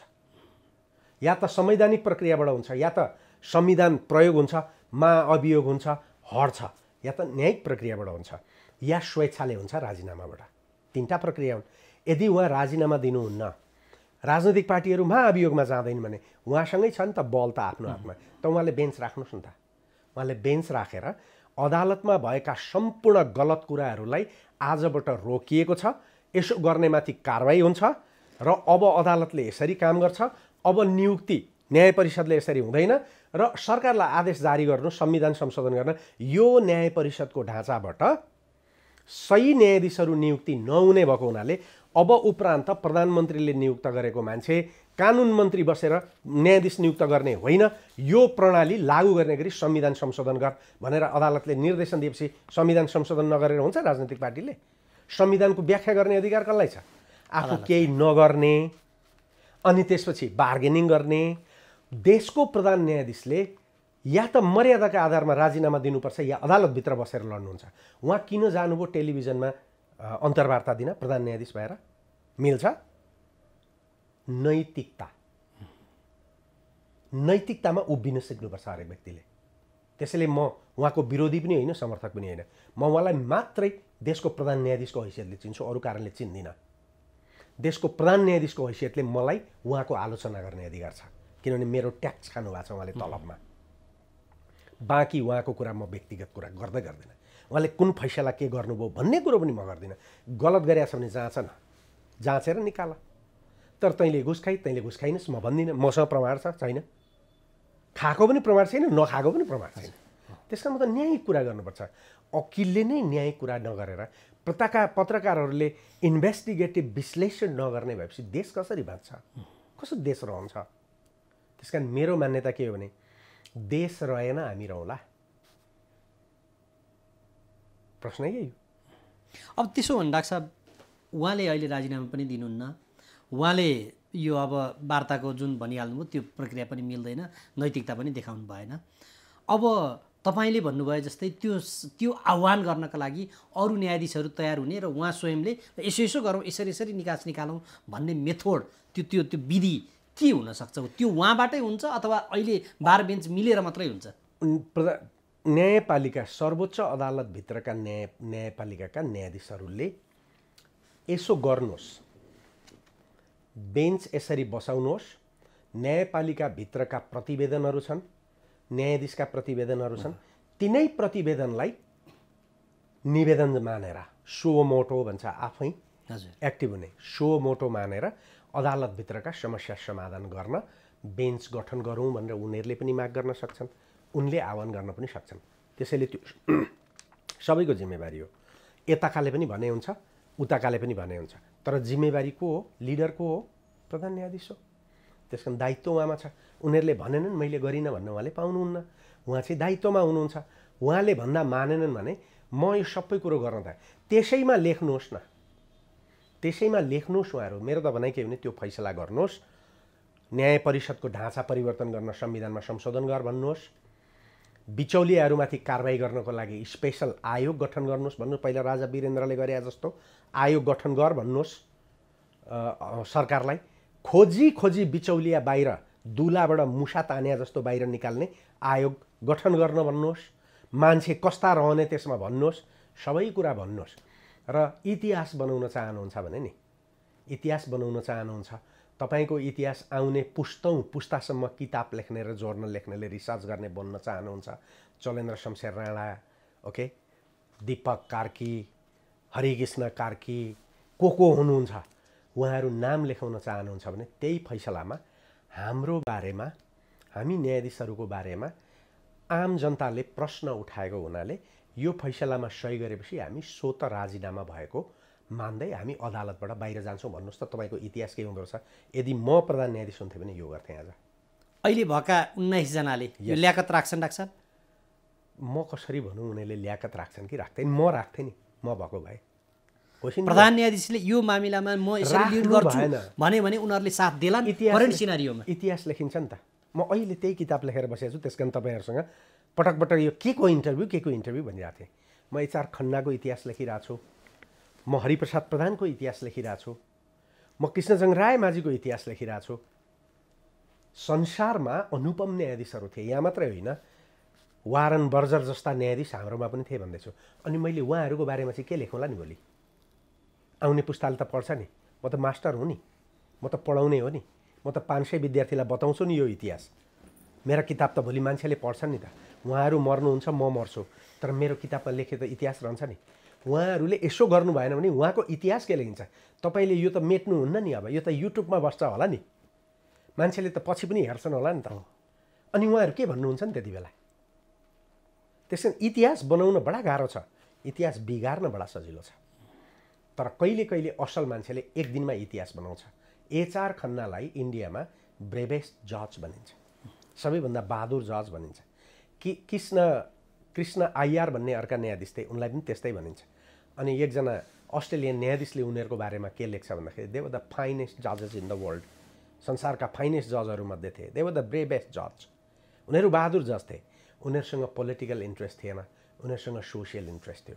उनीहरू समाज हेर्थे र फैसला लेख्थे, उनीहरू राजनीति हेरेर फैसला लेख्दैनथे। त्यसैले they proved that they were somebody to do something. They were not the जजेस टु बी समबडी। इतिहास लेखिया छ। तपाईँको अमेरिकाको युनिभर्सिटीमा उनीहरूको इतिहास पढाइन्छ। तिनीहरूका छोराछोरी बेला बेला थुक्क साला त्यस्तो बन्न सकिएन भने जस्तो लाग्छ मलाई। उनीहरूका छोराछोरीले कति गौरव गर्दा हुन् क्या त्यो हेरेर, हाम्रा हजुरबाबु न्यायाधीश। ओके, त्यो गौरव बनाउने उहाँलाई मौका छैन। उहाँले बारसँग वार्ता किन, हामी जस्तासँग बोलाएर वार्ता गर्नुहोस् न, हामी दिन्छौँ नि सल्लाह। उहाँले बोलाउनु भएको छ कहिल्यै? अनि वार्तै गर्ने हो भने त्यति बेला हामीले गरिदिन्छौँ नि। बारले निवेदन हाल्नुहोस्, तपाईँहरू फैसला गर्नुहोस्। त उहाँहरू छन्। यो अदालतलाई भोलि कसैले चलाउन सक्छ? पोलिटिसियनहरूले भोलि आँखा फुटाएर हेर्न सक्छन्? त उहाँलाई यो इतिहास बनाउने अधिकार छैन। त उहाँले त यसो गरे हुँदैन नि। म ठट्टा गर्दा भन्छु, हेर्नुहोस्, 2 जना राणा बडा महत्त्वपूर्ण छन्। जुद्ध शमशेरले प्रधानमन्त्री राणा थिए, निरङ्कुश राणा, होइन, तर बडा कायर थिए भन्छन् क्या इतिहासमा। डर छेरुवा न्यायाधीश थिए, मान्छे थिए भन्छन्। उनले के गरे? पहिलोचोटि अदालतलाई कार्यपालिकाबाट निकालेर स्वतन्त्र अदालत बनाइदियो एउटा राणाले। अहिले बाहिर ठट्टा के गर्छन्? अर्को राणा प्रधान न्यायाधीश चाहिँ कार्यपालिकामा लगेर हालिदियो भन्छन्। इतिहास त यही लेखिँदैन हो? डाक्टर साहब, अहिलेको राणाले हालिदिएको हो र 69 सालमा जब खिलराज रेग्मीलाई कार्यपालिका र न्यायपालिकाको दुईटैको प्रमुख भनेर राजनीतिक दलहरूले बुझाइदिए, अहिले उहाँले त मन्त्रीको के गर्नुभयो अरे नि, मलाई थाहा छैन। मन्त्रीको भाग खोज्नुभयो अरे। हिजो देख्नु भएन कस्ता लुमडी मान्छेहरूको सङ्ख्या छ यो देशमा भन्दाखेरि? आयोगमा नियुक्ति भएका मान्छेहरूले एकमुष्टले हिजो बोलेनन्। उनीहरूको जागिर कसले खान सक्थ्यो? उनीहरूको जागिर कसैले हटाउँथ्यो? हटाउनु भए हटाइसक्थे होला नि त। चुपचाप लागेर बसेर उनीहरूको जागिर हटाउँदा उनीहरूले प्रतिवाद गरे भए हुन्थ्यो नि। उनीहरू किन बोले? त्यहीँबाट देखिएन? एउटा के अरे बाहुनकी बुहारीको कथा त सुन्नुभयो होला नि। बाहुनकी बुहारी पानी लिन गई छ, पानी लिएर आउँदै रहेछ। बाहुनकी बुहारीले ससुराको मुख हेर्नु नहुने रहेछ। यहाँ गाग्रो बोकेर आयो कि पर ससुरो आउँदाखेरि के अरे ससुराको मुख देखिने भनेर धोती तानेर मुख छोप्या, नदेखिनु हुने चिज चाहिँ देखिएछ। त्यही भएन उहाँहरूका वक्तव्यले, उहाँका इन्टरभ्यूले, उहाँका वक्तव्यले? यति बुद्धि पनि हुँदैन। अब यसबाट त के देखियो भने उहाँहरू अदालत सञ्चालन गर्न लायकै हुनुहुन्न भन्ने प्रमाणित गरिरहनु भएको छैन। बारलाई किन गाली? बार त सबै एकमुखले बोलिरहेछ त, देशभरिको बार बोलिरहेछ। त 2 जना फटा होलान् त, सबै फटा छन्? सबै फटा छैन नि त। त्यहाँभित्र गरिबका न्यायका पक्षमा उभिने वकिल पनि होलान्, बिचौलिया पनि होलान्। बिचौलिया चुपचाप लागेर बस्या होला, बोल्ने त अन्यायमा पर्या होला नि त। होला केही हप्काएर दप्काएर बेन्चमा मेरो चाहिँ प्रभुत्व होस् भन्ने पनि होलान्।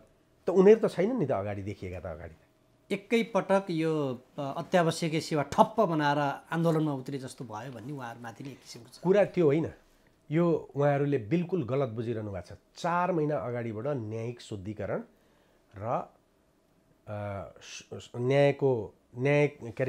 न्यायको सुदृढीकरण, न्यायपालिकाको शुद्धिकरण भनेर अभियान चल्यो। त्यो अभियानको पहिलो व्यक्ति म हुँ। शम्भु थापालाई फोन गर्ने, हरिहर दाललाई मैले फोन गरेँ त्यति बेला, केही गरौँ यो बारेमा। यो त भएन, किनभने रञ्जन कोइरालाको मुद्दालाई लिएर त्यो मण्डलामा जुलुस निक्लियो 400-500 को र गाली गलौज भयो त्यहाँ न्यायाधीश र वकिलहरूमाथि। मान्छेमा यस्तो इम्प्रेसन दिनु हुँदैन, यसलाई करेक्ट गरौँ भनेर अभियान गरियो। हामी 6 जना होटल अरियालमा बस्यौँ, अर्कोचोटि 9 जना भयो, अर्कोचोटि 10-20 जना भयो, गर्दै गर्दै 70-80 जना पुगेपछि एउटा सानो डकुमेन्टेसन गरियो। त्यो डकुमेन्टेसन गरेर यो यो यो यो यो चिज गर्नुपर्ने देखियो। बडा शुद्ध मागहरू थिए, अटोमेसन गर्ने। त्यसमा छलफल सुरु भयो, सबै देशभरिका वकिलसँग जुमबाट छलफल सुरु भयो। एउटा निश्चित समय पछाडि अदालतको प्रतिवेदन आयो। स्वयं अदालतमा न्यायाधीश पनि बिचौलिया छन् भन्ने त उहाँहरूले बोल्नुभयो। त्यसपछि मैले त्यहाँ के भने नि, त कुरा त गम्भीर छ। यो केही तपाईँहरूले कार्टेलिङ गर्नुभएको छ वकालतमा, तपाईँहरू बिदा हुनुहोस् अब वकालतबाट। नयाँ पुस्ताले मुद्दै गर्न पाउँदैन, तपाईँहरू रोकेर बस्नु भएको छ। तपाईँहरू किन कहिलेसम्म वकालत गर्ने, छोडिदिनुहोस्। अब तपाईँहरू सित्तै गरिबका मुद्दा बहस गर्नुहोस् र नयाँ पुस्तालाई सिकाउन थाल्नुहोस्। मैले यो भने, मैले 9 पोइन्ट राखेँ त्यहाँ। 9 वटा राख्दाखेरि मैले भने यदि यसरी जाँदाखेरि गर्ने भने गोविन्द केसीको जस्तो आमरण अनसन गर्न म तयार भन्दा उहाँहरूले जवाब के दिनु भने हामी तयार छैनौँ, अहिले आमरण अनसन गर्ने होइन, यो होइन भने मैले त्यही दिन भने त्यसो भए म तपाईँहरूसँग छैन। देशभरि कानुन व्यवसायीहरूले त बोले। त्यसैको क्रममा फेरि कमिटी बन्यो, कमिटीमा छलफल भयो, यो लागू गर्ने भनेर तय त भयो बार एसोसिएसनसँग। फेरि पनि भएन, फेरि पनि त्यसै गरी कजलेस आउन थाल्यो, फेरि पनि मुद्दा त्यस्तै हुन थाल्यो। यो बिचमा त तपाईँले देख्नु भएको छ प्रतिनिधि सभाका मुद्दा अदालतले तपाईँको पार्टी जोड्ने र फुटाउनेसम्म गर्यो नि त। त्यो गरे त हामीले देखेका छौँ नि त। नाम अर्को राख पो भन्न सक्थ्यो होला त, तेरो एकतै छैन भन्न मिल्थ्यो। त्यो राजनीति होइन, न्यायपालिकाले गर्न हुन्छ। त्योदेखि यहाँसम्म आयो अदालत उस्ताको उस्तै। त्यसपछि फेरि हामीले नै भन्यौँ एउटा सामाजिक न्याय अभियान भनेर हामीले फेरि सुरु गऱ्यौँ र आउने पुस्तालाई अब स्थापित गर्नुपर्छ, नयाँ मान्छेहरूलाई स्थापित गर्नुपर्छ, पुरानाहरूको अब यो तपाईँहरूले छोड्नुपर्छ भन्ने माग गरौँ भनेर हामीले सशक्तका साथ काम गऱ्यौँ। र मैले त्यही कार्यक्रममा भनेको थिएँ, सर्वोच्च अदालतमा यदि तपाईँहरू कोही जिनियन न्यायाधीश हुनुहुन्छ, सही न्यायाधीश हुनुहुन्छ भने तपाईँहरू आँट गर्नुहोस् यसको विरोध गर्न भनेको थिएँ। पछि त्यो मैले भनेर गर्नुभयो कि आफै गर्नुभयो मलाई थाहा छैन, तर मैले भनेको थिएँ। त्यस दिन त्यो कार्यक्रममा थुप्रै रिटायर्ड न्यायाधीशहरू पनि हुनुहुन्थ्यो, उहाँहरूले पनि छलफल गर्नुभयो। यो त 5-10 महिना अगाडिदेखि भइरहेछ। अघिल्लो बारको सम्मेलनमै यो कुरो उठेको थियो। यो नियुक्तिको विरुद्धमा पटक पटक कुरा भएको छ, पटक पटक तपाईँको विज्ञप्तिहरू जारी भएको छन्, पटक पटक माग राखिएको छ। यो हठात भएको होइन, यो हठात भएको होइन, यो अति भएर भएको हो। उहाँहरूले के ठान्नुभयो भन्दाखेरि यो 8-10 महिनामा गरेका प्रयासहरू एकदम कम भयो। हो, एउटा कुरा के हो भने यो 8-10 महिनामा बारले जति सशक्तका साथ भूमिका खेल्नु पर्थ्यो उनीहरूले खेल्न सकेनन्। उनीहरूको नेतृत्व कमजोर देखियो, उनीहरू बोल्न सकेनन्, उनीहरू कडासँग बोल्न सकेनन्। अब अहिले पछिल्लोचोटि बोल्दाखेरि उनीहरू बाध्य भएर बोले, अनि त्यसलाई लाग्यो होला मान्छेलाई चाहिँ अहिले हठात बोले। तर यो बोलेको अहिलेदेखि होइन, यो त अघिल्लो सम्मेलनदेखि, बारको अघिल्लो सम्मेलनदेखि बोलेको कुरा हो। मिडियामा सार्वजनिक हुँदा चाहिँ अहिले मात्रै देखियो त्यो मान्छेले देखेर यो भन्यो। तर यसको पछाडिको पृष्ठभूमि त लामो छ नि।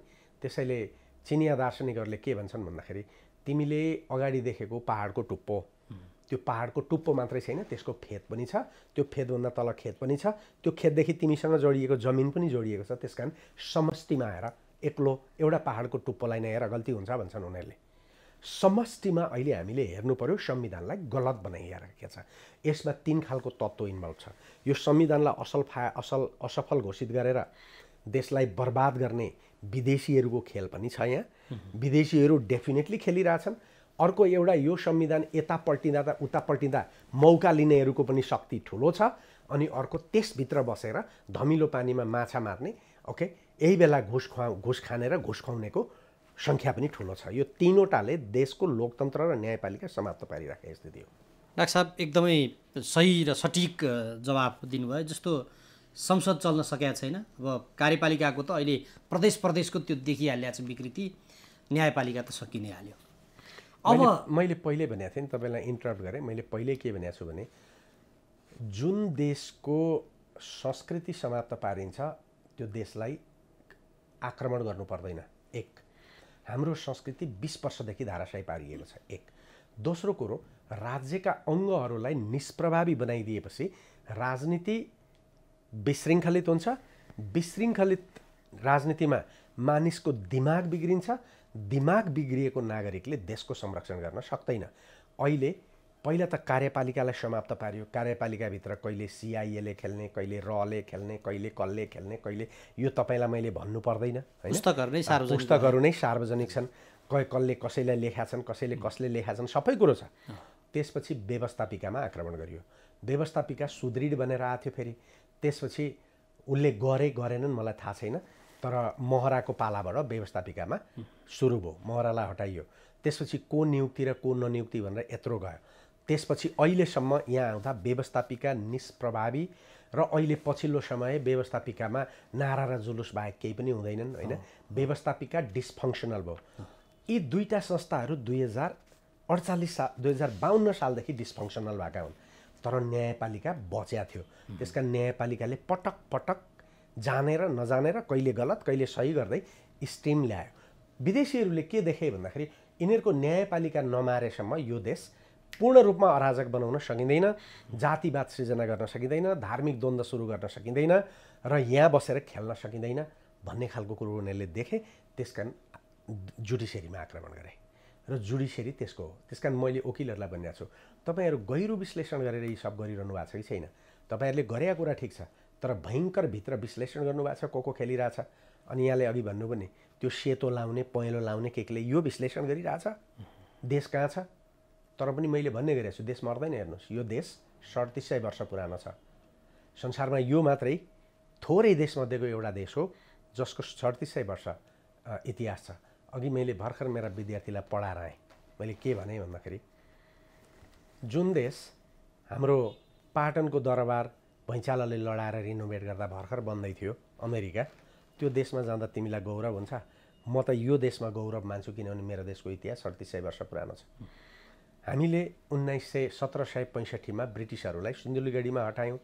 अनि त्यो सिन्धुलीगढीमा हामीले युद्ध जित्दाखेरि अमेरिकाको स्वतन्त्रता सेनानी रेभोल्युसनरी थोमस पेनले के लेख्यो लिफलेटमा भन्दाखेरि ब्रिटिसलाई हराउन सकिन्छ, किनभने नेपाल जस्तो सानो देशले त ब्रिटिसलाई हरायो।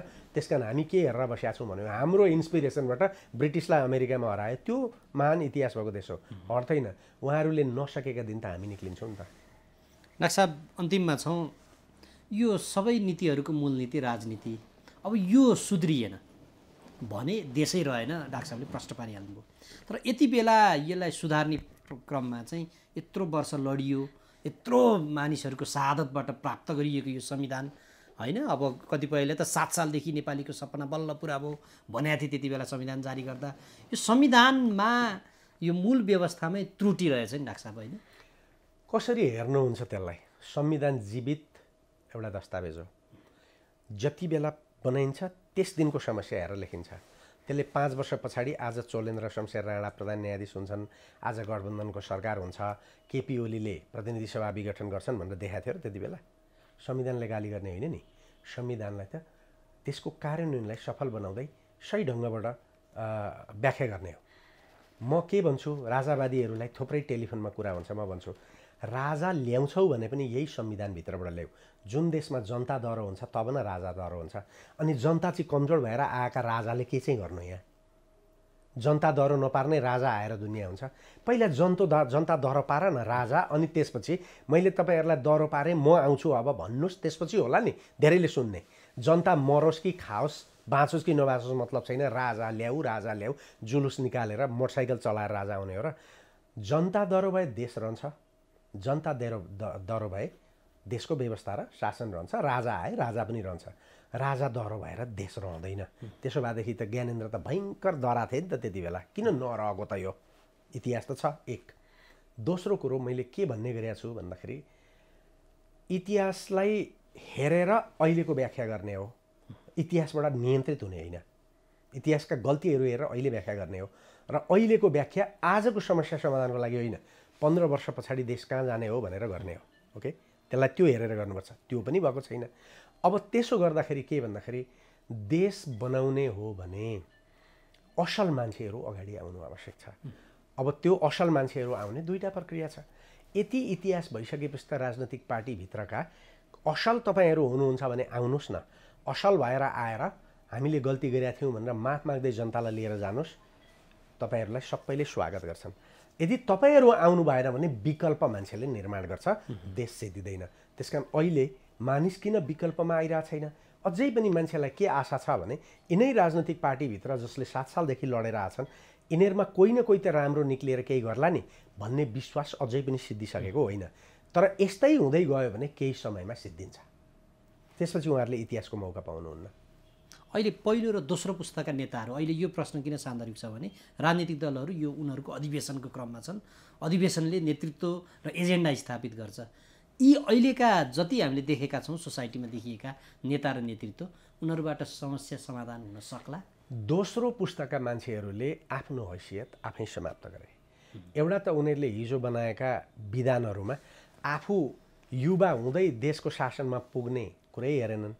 अब अहिले चाहिँ जस्तो भनौँ न, अब भीमराव दोस्रो पुस्ताको, ऊ त आफै दोस्रो पुस्ताकै रहेन, बुढोमै रह्यो। अब ऊ त पालै आउन नपाई निक्लिने भयो। त हिजो उहाँहरूले गल्ती गर्नुभएको छ। त्यस कारण उहाँहरूबाट म आश गर्दिनँ, उहाँहरूबाट छैन। त्यो दोस्रो पुस्ता भन्नै रहेन रहेछ, तपाईँ हाम्रो भ्रम हो। हामीले के भन्दाखेरि त्यो पानीमा डुबाउँदाखेरि लट्ठी बाङ्गो देखिया जस्तो रहेछ, त्यो फलेसी रहेछ। उहाँ होइन दोस्रो पुस्ताहरू। अबको युवा, उहाँहरूको युवाभित्र जो युवा छ, जो युवा फेटा बाँधेर टायर बालेर हिँड्न होइन, देश बनाउने सृजनात्मक राजनीतिको सोच राख्छ, पढ्छ, अनि त्यो युवा, उहाँहरूको युवा सङ्घमा उहाँहरूका विद्यार्थीहरूमा त्यस्तो वर्ग छ, अहिले पनि छ त्यो ठुलो वर्ग। त्यसले हिजो गल्ती भएछ भनेर त्यो सुध्रिएर आएर देशमा निक्लिन थाल्यो भने त्यसले 5-7 वर्ष पछाडि देशलाई टेकअप गरेर जान सक्छ।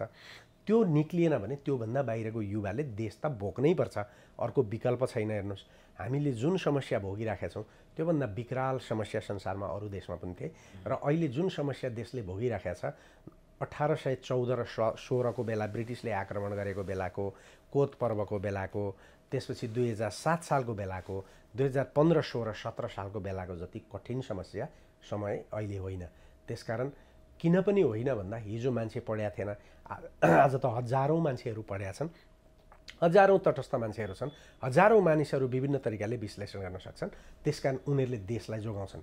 तर मुख्य पीडा मेरो के हो भने यो 70 वर्षसम्म 30 वर्ष पञ्चायतले गफ गरेरै बितायो। राजा ठिकै थियो भने पनि, राजा महेन्द्रले केही काम गरे पनि पञ्चले शोषणै गरेर बिताए। ओके, अर्को 30 वर्ष हामीले यसै गरी बितायौँ। 60 वर्ष, म जन्मिएको 60 वर्ष भयो, 60 वर्षसम्म मैले केही पनि पाइनँ। अब अर्को 60 वर्ष नेपाली जनताले पर्खिन सक्दैन। अब अर्को 60 वर्ष नपर्खिने हो भने अबको युवाले बाहिर आउनु आवश्यक छ, इमान्दार हुनु आवश्यक छ, सचेत हुनु आवश्यक छ, पढ्नु आवश्यक छ, देशको संस्कृति बोक्नु आवश्यक छ, देशको विभिन्न खालका जातीय विभाजन इत्यादिलाई समाप्त गर्नु आवश्यक छ, सबै मान्छे बराबर हो भन्ने मान्नु आवश्यक छ। अब दलित होइन, यो पुरै यसलाई बन्द गर्नु आवश्यक छ। ओके, छुवाछुत बन्द गर्नु आवश्यक छ, महिलाहरूलाई काममा ल्याउनु आवश्यक छ, पत्रकारहरूले देशको सूचना सम्प्राप्त गर्नुपर्छ, वकिलहरूले सामाजिक न्यायको कुरा गर्नुपर्छ। यो चेतना त अब आउन थालेको छ नि त। यो आउन कति लाग्छ म भन्दिनँ। त्यसैले लास्टमा तपाईँसँग भनौँ, जति बेला 1919मा चीन बडा कठिन अवस्थामा थियो, त्यति बेला डिस्कसन भयो। चीन त धरातलमा पुगिसक्यो, समाप्त भयो, यो त मरेको रुख जस्तो भयो, यसलाई जोगाउने के हुनसक्छ? दुईवटा छलफल भएको थियो। एक खालका विद्वानहरूले भने अत्यन्त कडा मेडिसिन दिनुपर्छ। अब चीनलाई बचाउने हो भने सानो औषधिले हुँदैन, कडा औषधि दिनुपर्छ। एक थरीले भने होइन, कडा औषधि दियो भने झन् मर्छ, माइल्ड औषधि दिनुपर्छ। चेङ काइसेकले कडा औषधिको पक्षमा एकदम सेना लगाएर आक्रामक ढङ्गबाट चीनमा आक्रमण गर्यो, ऊ असफल भयो। माओ सेतुङको भनाइ के थियो भने माइल्ड मेडिसिनमा जानुपर्छ, जनतालाई सुधार गर्दै एउटा लामो क्रान्तिको प्रक्रियाबाट चीनलाई निकालेर लानुपर्छ। माओ सेतुङ सफल भए, चीन आज संसारको दोस्रो देश हो, दोस्रो अर्थतन्त्र हो, दोस्रो शक्ति हो। त्यसकारण हामीले यो माइल्ड मेडिसिनको बाटोबाट जानुपर्छ, जनतालाई सचेत गर्नुपर्छ, हामी समृद्ध हुनुपर्छ, हामी राष्ट्रवादी हुनुपर्छ, हामी देशभक्त हुनुपर्छ, हामीले आफ्नै लुगा लगाउनुपर्छ, आफ्नै उत्पादन खानुपर्छ, हामीले आफ्नै उत्पादन गर्नुपर्छ। यी सारा कुरा गरेर गयो भने मात्रै देश बन्छ। तर तपाईँ हाम्रो संस्कृति कस्तो छ भन्दाखेरि ऊ त्यहाँ चोकमा एकजना बुढी मान्छे साग बेचेर बसिया छ भने त्यससँग बार्गेनिङ गरेर त्यसलाई घाटै लाग्ने गरी खानै नपाउने गरी बार्गेनिङ गर्छौँ। रिक्सामा चढ्यौँ भने त्यो बिचरा रगत सुकाएर रिक्सा चलाउनेलाई 5 रुपियाँ बढी होइन 10 रुपियाँ कम गर्छौँ। तर घुँडा च्यातेका पेन्ट र चाक च्यातेका पेन्ट चाहिँ त्यो डिपार्टमेन्टल स्टोरमा गएर किन्छौँ र हामी जिन लगाउँछौँ, हामी खाडी लगाउँछौँ, भक्तपुरमा बनिया चिज लगाउँछौँ हामी। अनि तपाईँ र म पनि त उत्तिकै फटाछौँ नि, छैनौँ र? त्यसैले हर व्यक्तिमा यो समस्या छ, अनि मात्रै देश बन्छ। जनता जागृत हुनु पर्यो। तर डाक्टर साहब, म जाँदा जाँदै यो एउटा प्रश्न गर्छु। 15 सालमा त्यति बेला झन्डै 2/3 सरकार थियो, त्यो टिकेन, गइहाल्यो, संविधान जारी भएको बेला थियो। 47 सालपछि संविधान जारी भयो, त्यसको व्याख्या डाक्टर साहबले गरिहाल्नु भयो, त्यो पनि सरकार टिकेन। 72-73 पछि फेरि अर्को सरकार आयो, अब के हुन्छ, समृद्ध नेपाल सुखी नेपाली भन्थे त्यति बेला नारा, त्यो पनि टिकेन। यो एउटै रोग हो, कारणले एउटै रोग हो, व्यक्तिको रोग होइन यो। हामी व्यक्तिमा समस्या समाधान खोजिरहेछौँ, व्यक्तिमा समस्या खोजिरहेछौँ। 2007 सालमा पनि हामीसँग प्रतिनिधित्व गर्ने यो व्यावसायिक राजनीति गर्ने मान्छेहरू थिए जो सत्ताको लागि राजनीति गर्थे, पढे लेखेको मान्छे राजनीतिमा जान सकेन। 17 सालमा पनि त्यही भयो। राजा महेन्द्रले एकपल्ट अलिकति पढे लेखेका राम्रा मान्छे ल्याए, तर पछि सालिमो काटेर टिम्बरबाट फर्निचर बनाउनुपर्छ भन्ने मन्त्री ल्याए उनले पनि। पछिल्लो समयमा राजा वीरेन्द्रको पालामा त्यस्तै पञ्चको जमात भयो, त्यो पनि समाप्त भयो। अहिले 2047-48 सालमा पनि भूमिगत बसेका विरोध राजनीति गर्ने जो बाहिर जुलुस लाएर हिँड्थे तिनै नेता भएर आए।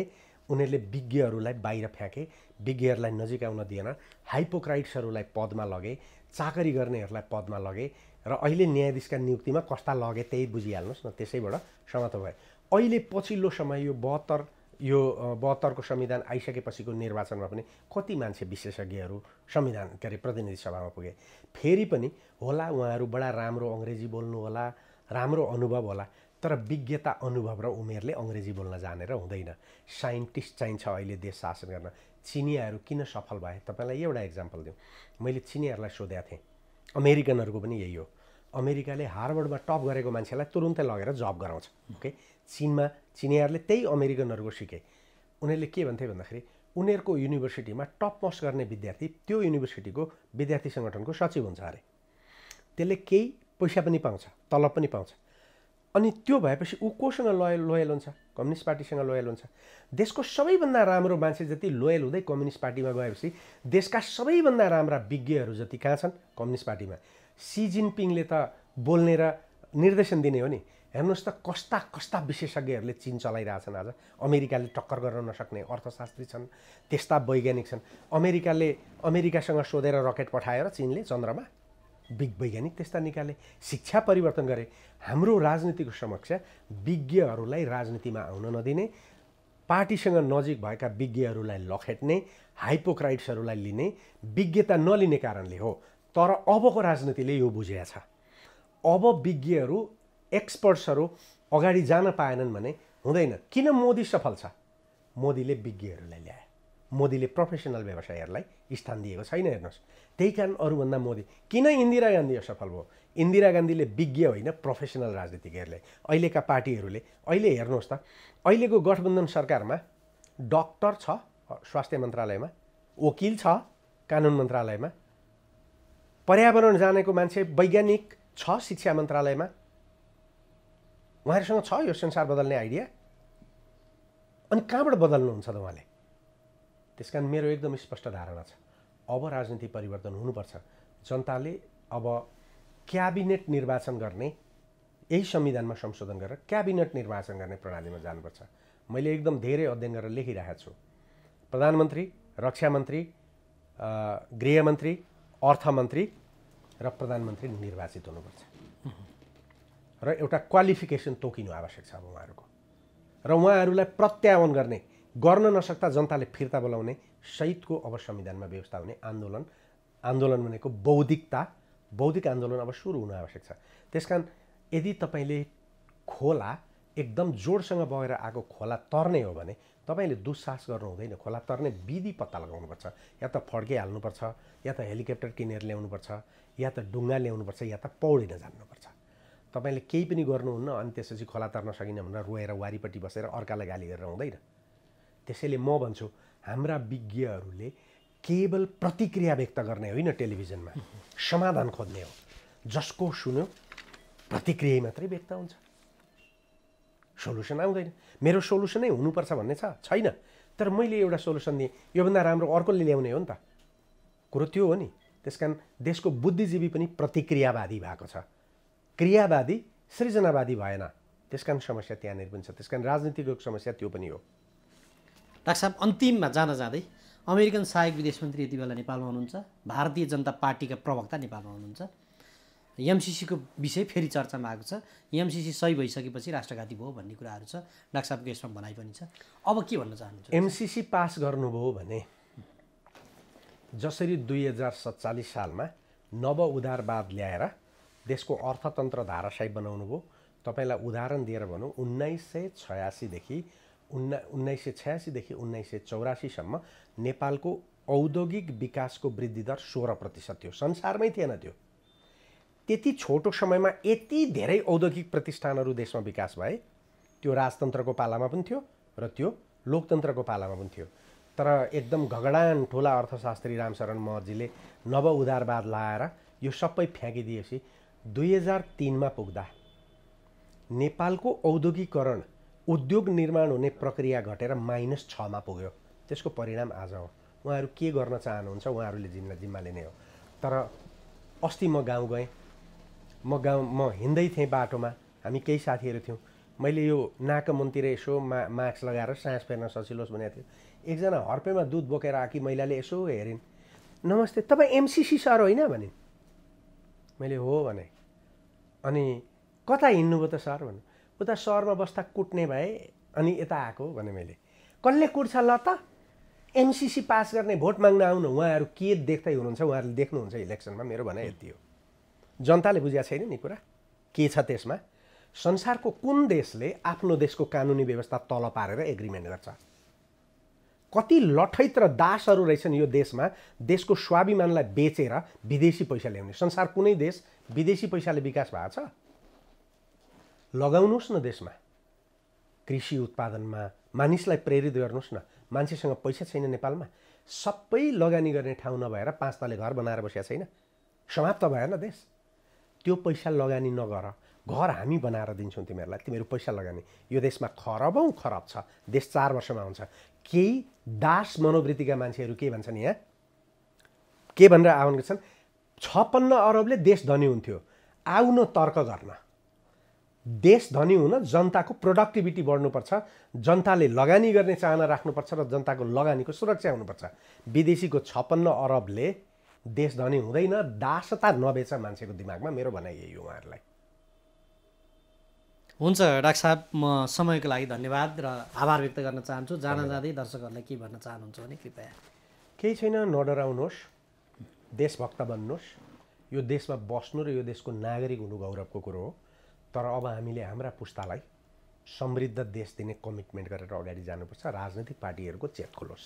हस्, धन्यवाद डाक्टर साहब। नमस्कार।